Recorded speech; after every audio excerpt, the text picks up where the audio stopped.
پھر آہستہ سے اٹھا اور جاتے جاتے بس اتنا کہہ گیا، کبھی کبھی وقت محبت سے زیادہ خطرناک ثابت ہوتا ہے، اسے ہاتھ سے نکلنے مت دینا۔ پری کے جاتے ہی شاہ حویلی میں ایک نیا شور برپا ہو گیا، ہر طرف مصروفیات، چہل پہل اور تیاریاں تھیں۔ اسوان کی شادی کی تیاریوں کا باقاعدہ آغاز ہو چکا تھا۔ رضیہ بیگم خود پریشے کے گھر سے ہو کر آ چکی تھی اور اب پورا خاندان اسی ہفتے ہونے والی تقریب کی تیاریوں میں لگا ہوا تھا۔ اسوان نے شادی کی تاریخ جلدی رکھوائی تھی۔ پری 15 دن کے لیے گئی تھی اور انہی 15 دنوں میں شادی کی ساری تیاریاں مکمل کرنی تھی اور شادی بھی کرنی تھی۔ پیسے کی کوئی کمی تو تھی ہی نہیں، اسوان کے پاس سب کچھ تھا، مگر اس نے یہ بھی نہیں چاہا کہ پریشے پر کسی قسم کا بوجھ پڑے۔ مائیوں کی رسم شاہ حویلی میں ہی رکھی گئی تھی۔ اسوان کا نکاح بھی گھر ہی میں طے پایا تھا، سادگی مگر وقار کے ساتھ، اور پھر اگلے دن ولیمہ۔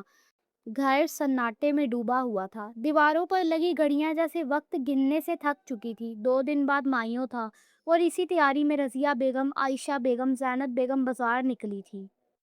اور اب اس بڑے خالی سے گھر میں صرف چند چہروں کی موجودگی رہ گئی تھی، زائدان، سرتاشا، کائنات، مریم بیگم اور گھر کے ملازم کے سوا گھر میں کوئی نہ تھا۔ کائنات اپنے کمرے میں موجود تھی، کتابوں میں گم تھی۔ کل پہلا پیپر تھا اور اس کے دماغ میں فارمولا کم خوف زیادہ گھوم رہا تھا۔ گھر میں شادی بھی تھی، اتنے کام بھی، اور اوپر سے پیپرز بھی۔ یا اللہ بس کل کا پیپر اچھا ہو جائے۔ اس نے زیر لب دعا کی، پھر خود ہی مسکرا دی۔ اتنے کام، اتنے شور اور اوپر سے پیپرز، کسی کو بتاؤں تو یقین نہ آئے کہ یہ سب ایک ساتھ چل رہا ہے۔ کھڑکی سے آتی ہلکی ہوا نے اس کے چہرے پر اڑتی لٹوں کو چھوا، کتاب کا صفحہ پلٹا اور اسی پل کمرے کے دروازے کا ہینڈل آہستگی سے گھوما۔ کائنات کی نظریں فوراً دروازے کی سمت اٹھ گئی۔ دروازہ ہلکا سا چرچرایا اور آہستہ سے کھل گیا۔ کمرے کی نیم تاریکی میں ایک اجنبی سا سایہ نمودار ہوا۔ کائنات کی انگلیاں کتاب کے صفحے پر جم گئی، سانس گلے میں اٹک گئی۔ کون ہو تم؟ اس کی آواز خوف اور حیرت کے بیچ لرز گئی۔ وہ سایہ اب روشنی میں آیا، ایک نوجوان اجنبی چہرہ۔ اور تم میرے کمرے میں کیسے آئے؟ کائنات نے کانپتے لہجے میں بیڈ سے اٹھتے کہا۔ وہ لڑکا جسے سن نہ سکا آہستہ سے کمرے میں داخل ہوا۔ اس نے چاروں طرف نگاہ دوڑائی، پھر بنا اجازت بستر پر پھیل گیا۔ بے باکی میں ایک قدم ایسا جو کائنات کے خلاف تھا، ایک قدم جو اس کے وقار کو چھو رہا تھا۔ یہ کیا حرکت ہے؟ وہ چیخی۔ کائنات کا دل حلق تک آ گیا۔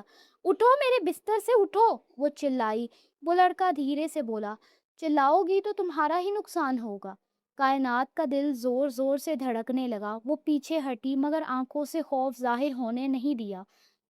نکل جاؤ میرے کمرے سے، ابھی نکلو۔ ہو کون تم؟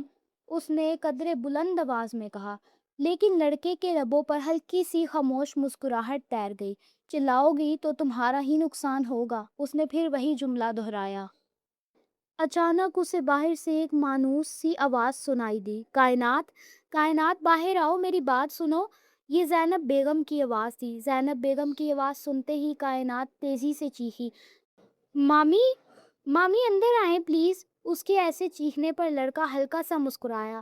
یہ تو اپنی موت کو خود دعوت دے رہی ہو، واؤ کیا بہادر لڑکی ہے۔ زینب بیگم جیسے ہی کائنات کے کمرے میں داخل ہوئی، ارے مری رہو تم اپنے کمرے میں کائنات، وہ تھوڑے غصے اور تھکن کے انداز میں بولی۔ اماں اور بھابھی مارکیٹ سے آ گئی ہیں، اتنا سارا سامان ہے، پہلے دوپہر کا کھانا بناؤ۔ ان کی بات ابھی مکمل بھی نہ ہوئی تھی کہ نگاہ اچانک بستر کی سمت ٹھہر گئی۔ کائنات کے بستر پر بیٹھا لڑکا زینب بیگم کی نگاہ پڑتے ہی ہڑبڑا کر کھڑا ہو گیا۔ زینب بیگم کے منہ سے بے ساختہ نکلا، ہائے اللہ، یہ لڑکا کون ہے؟ میں نہیں جانتی مامی، دیکھیں دیکھیں یہ میرے کمرے میں کیسے آ گیا۔ زینب بیگم کا سانس تیز ہو گیا، آنکھوں میں حیرت کے ساتھ غصہ بھی صاف جھلک رہا تھا۔ کیا مطلب تم نہیں جانتی؟ ان کا لہجہ بلند ہوا، پھر وہ تقریباً چیخ کر بولی، اماں، بھابھی ادھر آئیں، جلدی آئیں۔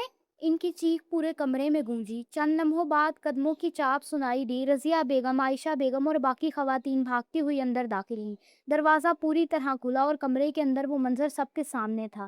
کائنات ایک طرف سہمی کھڑی تھی اور دوسری طرف وہ اجنبی لڑکا جو اب مکمل خوف زدہ سر جھکائے کھڑا تھا۔ پھر رضیہ بیگم کی لرزتی ہوئی آواز ابھری، یا اللہ، یہ کیا مجرا ہے؟ یہ لڑکا یہاں کیسے؟ کائنات نے کانپتے ہوئے لبوں سے کہا، میں نہیں جانتی نانی، بس دروازہ کھلا اور یہ اندر آ گیا۔ عائشہ بیگم نے آگے بڑھ کر سخت لہجے میں کہا، کیا نہیں جانتی؟ تمہارے کمرے میں بیٹھا تھا یہ لڑکا کائنات اور تم کہہ رہی ہو تم نہیں جانتی؟ کائنات نے لرزتی آواز میں کہا، میں سچ کہہ رہی ہوں مامی، میں اسے نہیں جانتی۔ مگر زینب بیگم نے بات کاٹ دی۔ ہائے اللہ، کیا مطلب؟ ہم گھر پر نہیں تھے تو تم نے یہی دن چنا؟ ان کی آواز غصے، دکھ اور بے یقینی کے ملے جلے احساس سے بھری تھی۔ سیدھا سیدھا لڑکا گھر بلا رہی ہے، یہ سب کیا ہے؟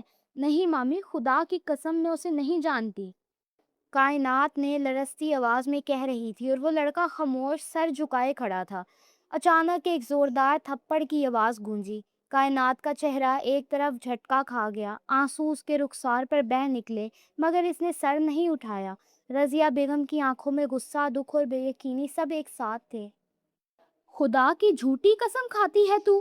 کائنات کے ہونٹ ہلے، مگر الفاظ حلق میں پھنس گئے۔ نہیں نانی، میں...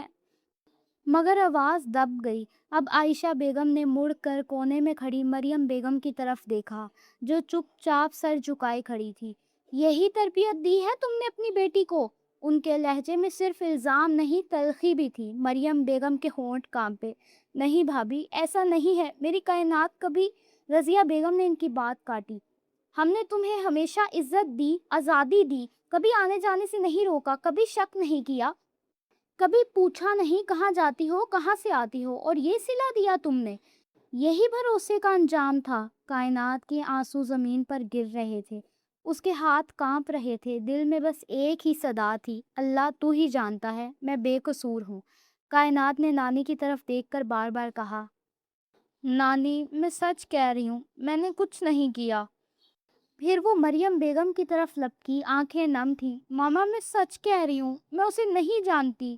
سرتاشا جو شروع سے خاموشی سے سب کچھ دیکھ رہی تھی، احتیاط سے بولی، آپ فون چیک کر لیں، سارا معاملہ واضح ہو جائے گا کہ یہ سچ بول رہی ہے یا جھوٹ۔ سرتاشا کے اتنے کہتے ہی عائشہ بیگم فوراً کائنات کا فون اٹھا لی، جو کتابوں کے ساتھ بستر پر ہی پڑا تھا، اور جو نہیں ہونا تھا وہ ہوا۔ واٹس ایپ کی لاگ میں اس لڑکے کے نام سے چند کالز نظر آئیں۔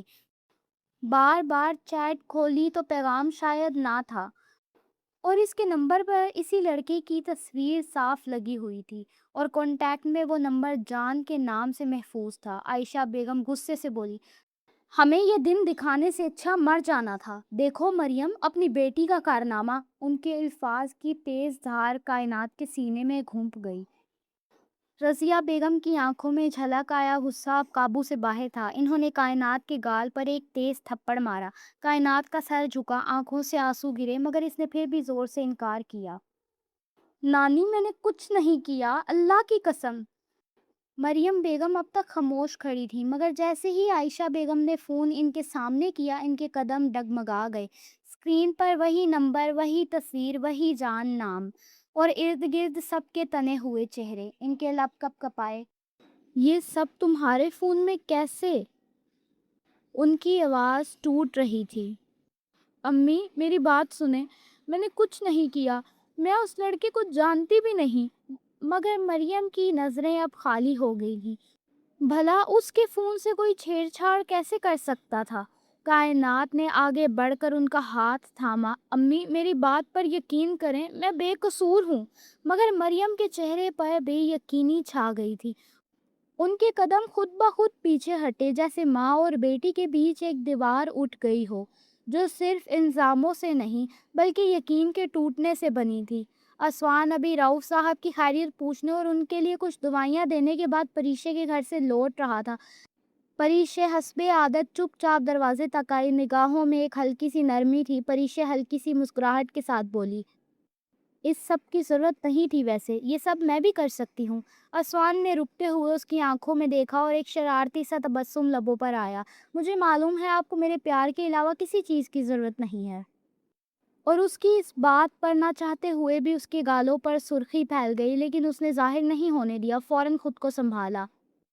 چہرے پر ضبط کی ایک مصنوعی سنجیدگی طاری کی اور اکڑتے ہوئے بولی، شرم تو نہیں آتی آپ کو؟ 2 دن بعد میری مایوں ہے، اور آپ ابھی اپنے سسرال سے ہو کر جا رہے ہیں۔ اسوان نے مسکراتے ہوئے کہا، اس میں شرمانے والی کون سی بات ہے؟ میں کون سا آج ہی دلہن اٹھا کے لے جا رہا ہوں؟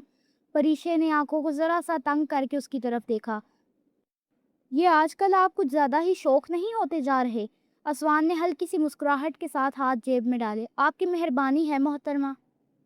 پریشا نے فوراً آئی برو چڑھا کر جواب دیا، میری کیا مہربانی، اب سارا ملبہ مجھ پر نہ ڈالیں۔ اسوان نے کندھے اچکائے۔ اچھا تو قصور آپ کا نہیں ہے؟ پریشا نے گردن اکڑا کر مگر مسکراہٹ دباتے ہوئے کہا، بالکل نہیں ہے۔ اسوان نے مسکراتے ہوئے ایک قدم اور قریب آ کر کہا، اچھا تو پھر سارا قصور میرا ہے۔ پریشا نے نظریں چرا کر ہنستے ہوئے جواب دیا، اچھے ہسبینڈ بننے کی ابھی سے پریکٹس کر رہے ہیں کیا؟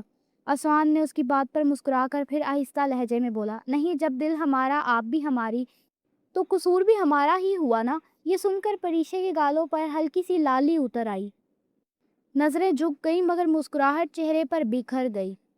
ہوا کے جھونکے نے اس کا دوپٹہ اڑایا تو اسوان نے بے اختیار ہاتھ بڑھایا مگر پھر رک گیا۔ احترام کی لکیر کو پار کیے بغیر صرف محبت کی چمک آنکھوں میں رہنے دی۔